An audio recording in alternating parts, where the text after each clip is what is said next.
This podcast contains themes that are unsuitable for younger listeners and parental guidance is advised. It's been 30 years since they came. What the fuck was that?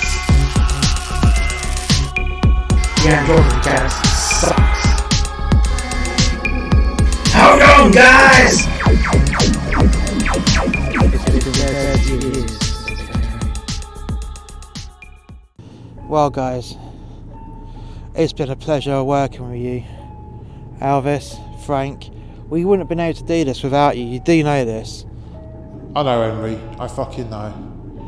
Hey, tell you what, Elvis. One last time, you can actually call me a bitch without me getting pissed off. Yeah, no worries, bitch. It's been great working with you guys. It really has. So, what are the plans that the High Command have for you guys? Well, I've been given my own ship to command. Nice one, Elvis. Nice one. What about you, Frank? Well, they put me as an ambassador again, and I'm going to be sent on a diplomatic mission to the Hartanan home world because they need to know of their brethren that are in the Andromeda Galaxy, although they probably won't see them anytime soon. And there may be hope that there's some in the Milky Way galaxy just hiding away somewhere. Same with the Alpha humans, but we'll find them. One day we will find them and reunite them with Earth. Yeah, fingers crossed. Stay in touch with us, guys. Hey, don't worry, I've got a direct line to the bounty. What do you mean? Well, what the High Command have done is they've installed a direct call button. So on the Bridge of the Bounty, whenever you need to get hold of us, you just press the button and it will send the message directly to my office. And if I'm not there, my secretary will relay the message to me directly. There'll always be communications between us lot. Oh, thank you very much, Frank. How about you, Captain Elvis? Yeah, well, we'll be in communications whenever possible. I don't want to lose contact with you either. I've known you bitches for way too long. Nice.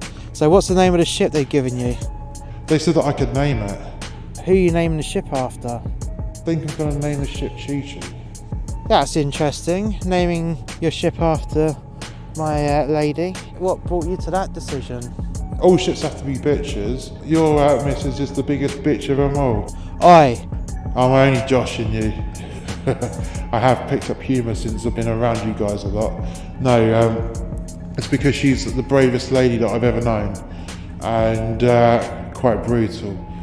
And my spaceship happens to be a warship, so that's why. I like it. I like it.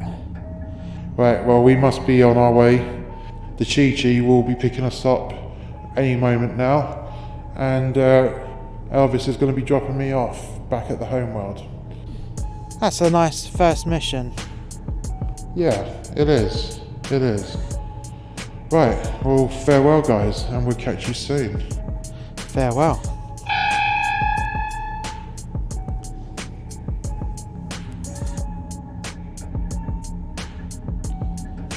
Father? Yes, child. Come here, give me a hug. Oh, I've been longing for this day. Oh. So how have you got on since I've been away?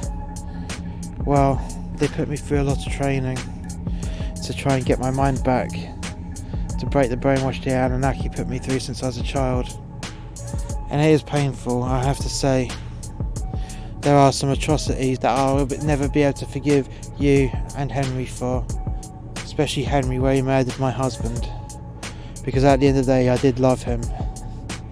Look, I'm sorry, but it had to be done. It was either Henry or your husband. And Henry was on the mission. He's on a mission to depose and topple the Anunnaki. I know, I get that. Time will heal, but I really don't want to be anywhere near that man. I just love my husband that much. Even though I know now that the Anunnaki and most of the Nephilim were wrong to do what they were doing. I know, sweetheart, I know. Where do we stand, sweetheart? I do want to get to know you. There's so many years that we've missed out, and especially now that you look my age because of those nanites. I know. I haven't aged a day since those nanites have been injected in me. They keep repairing the aging damage. Yeah, they will do. You'll have longevity, just like me, because I've had the same nanite treatment as well. How long do you reckon we can live for? They reckon up to 3,000 years. 3,000 years! That's how long the power supply lasts in the nanites. Unless you get killed, the nanites will keep you going. And even if you did get killed, the nanites might still be active enough to repair you. Because you were dead, weren't you? Yeah, I was dead. Don't know how long I was dead for, but I was pretty fresh and there was no head trauma. I was executed, you know? Yeah, true. So, I suppose the only way the nanites can't repair your body is if your head is fucked. It looks that way. It looks that way. So what do you want to do now? Well, now I want to go back to Earth with you, but that means you have to share a ride on the Bounty with Henry. Well, I'll just stay in the cabin and I don't want to be anywhere near him. That's fine, that's fine. What about Chi-Chi? She was there too. She was. But I don't want to see her either, to be honest. That's fine. Just stay in the cabin and remember it's Chi-Chi's ship. Well, it's not Chi-Chi's ship. That ship was stolen. She stole that ship. Yeah. And it was her ship, but once she stole it, she killed some good men for that ship. She did she? So what was the ship called before she named it the Bounty? It was known as the Astral Queen. The Astral Queen, yes. And the captain of the Astral Queen was the man that married me and my husband. I see. It's going to bring a lot of hard memories because we were married on that ship. You were you? Yes. Well, you just stay in the cabin then. At the end of the day, it's Chi-Chi's ship now, and it's known as the Bounty. Okay, that's fine. Well, sweetheart. Yeah. We're going to be on our way back home now. We can't go back to my world. I wouldn't want our children to be raised on that horrible hellhole of a planet. Well, no, I was hoping that we're all gonna go back to Earth. Yeah, I was actually looking forward to you saying that to me. Good, because at the end of the day, Earth is a nice place to raise a load of kids. All that blue sky, all that green, trees, forests, open fields, and all that water. Yeah, a world with that much abundance of everything. That's why the Anunnaki were so interested in your species and your world, because it was perfect to farm a massive army.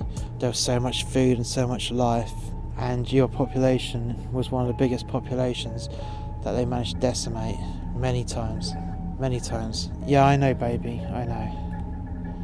So I'm looking forward to raising our family together. Will you marry me, Chi-Chi? Yeah, of course I'll marry you. Good. We'll get married as soon as we get home. Yeah, we will do. We will. Good. All hands to the bridge. We need everyone on the bridge. Okay? What's up? We're approaching your solar system right now. Look, there's all the planets. You've got Jupiter there, you got Uranus there, Jupiter, Neptune, Saturn. Look at that. Mars. How long do we get to Earth? A few more minutes. Not long at all. Just bring us out of hyperspace now. You gotta be fucking kidding me. No fucking way. What the fuck happened here?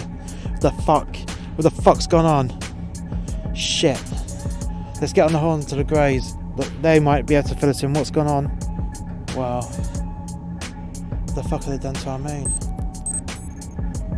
Just fragments. Frank, you got us. Yeah. What's up? Have you heard what's happened to Earth? No. What's gone on? The moon's been destroyed. What do you mean the moon's been destroyed? what was once one massive moon is now 3 small moons and a load of debris. Oh, fuck. Fuck, what the fuck's going on here? 1 second, I'm just going to type in the computer. Shit, this happened 6 months ago. What happened 6 months ago? As the Anunnaki were losing the war, it's reported that they decided to spitefully attack the Earth's moon just to destabilise its seasons. Why would they do that? Spite. Out of spite, because of us. Because of us. Yeah. We started a massive rebellion and a war. And they wanted to punish us when they're losing it, so they destroyed it. Wow. Is it still inhabitable? There's a lot of earthquakes and tsunamis when the moon got destroyed. And that's because of the tidal forces have just completely altered. Now there's 3 moons. But according to this report, it said that once everything had settled down, a couple of weeks later, the planet is still deemed habitable. It's just that there's a lot of differences now. What do you mean? Well, England, where you're from, Henry, that is now like the tropics. You're fucking kidding me. No. It's the tropics now. And a lot of it got flushed away. What do you mean? Well, remember London? Yeah. That's gone. That got flushed away by the tsunami. According to the report, the waters receded a month after the attack on the moon. And there weren't that many casualties because most of the population was taken off the planet. Right. Okay. Well, thanks for the insight, Frank. Suppose we best start rebuilding. Rebuilding a planet without the Anunnaki. A place for all humans and anyone that wants to come and join us. This isn't the end. This is only the beginning.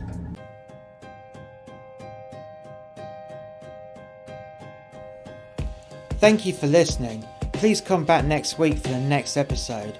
If you've enjoyed this podcast, why not check out our other podcast, A Tribute to Men That Hate Their Jobs, which is a brutal but witty portrayal of working a job you hate. In this podcast, there are themes explored in which happy workers simply wouldn't understand, unless they listen to these cautionary tales from a man that lost his ideal job because of the global pandemic. Be warned that this podcast contains strong and offensive language that some listeners may not want to hear. In addition, this podcast is not recommended for younger audiences. All our podcasts are available on YouTube. Just search for the Musterxmedia podcast channel. In addition, you can also find our podcasts on Amazon Music, Red Circle Podcasts, Stitcher and Spotify. We also have another YouTube channel called The X Review. This is a review and reaction channel. Not only is it on YouTube, but it is also on Brand YouTube, BitChute and Rumble.